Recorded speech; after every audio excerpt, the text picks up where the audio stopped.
Hi students, here are your notes for 6.3.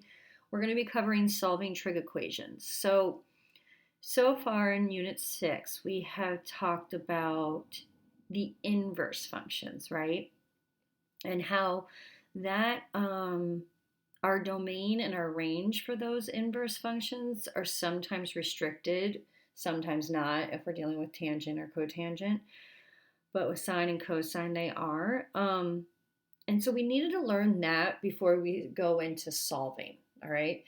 So here it's talking about just solving trig equations. So some of us might really enjoy this section because we're just going back to that math that we're used to solving for a variable.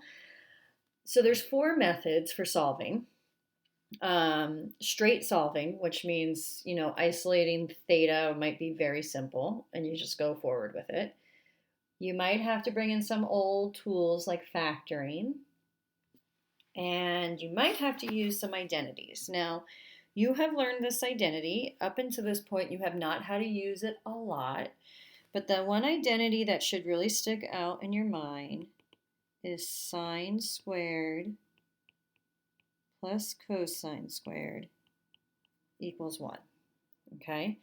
We're going to get way more into identities in the next section, actually, but this identity right here, really have it tucked away in your pocket because we're going to use it often. Just to go forward with this, I'm going to go ahead and isolate sine squared. So that would be if I moved that cosine squared over, hopefully you're okay with this, I would get that.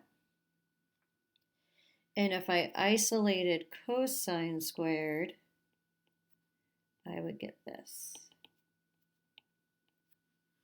So these 3 things, equations, identities, identity because no matter what you put into theta, it will be true as long as theta is the same, which it has to be since they're both named theta. These 3 things are the last 2 are based off this one.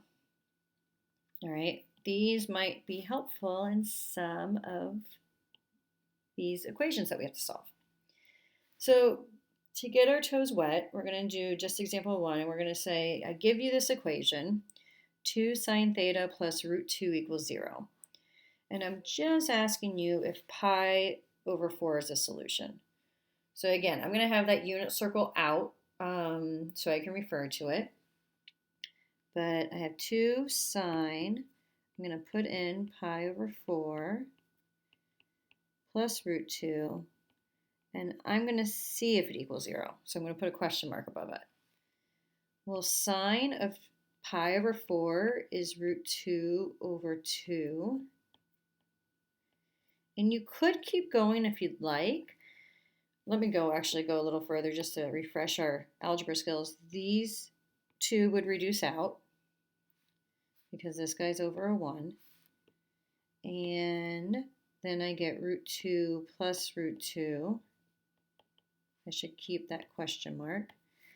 So 2 of those would give me 2 root 2, which does not equal 0. So no, pi over 4 is not a solution. All right, let's try 5 pi over 4.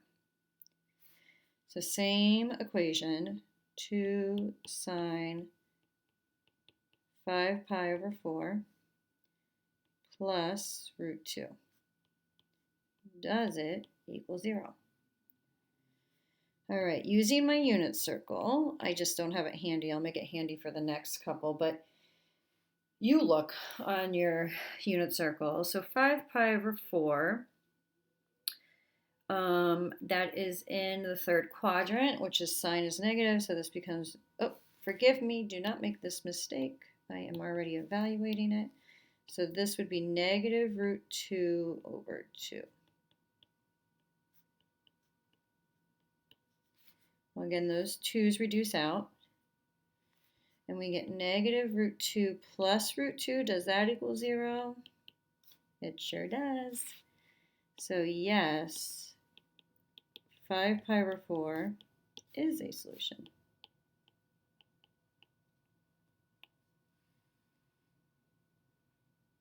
Okay, I'm actually going to stop the video there, and then I'll pick up an example 2 in the next video.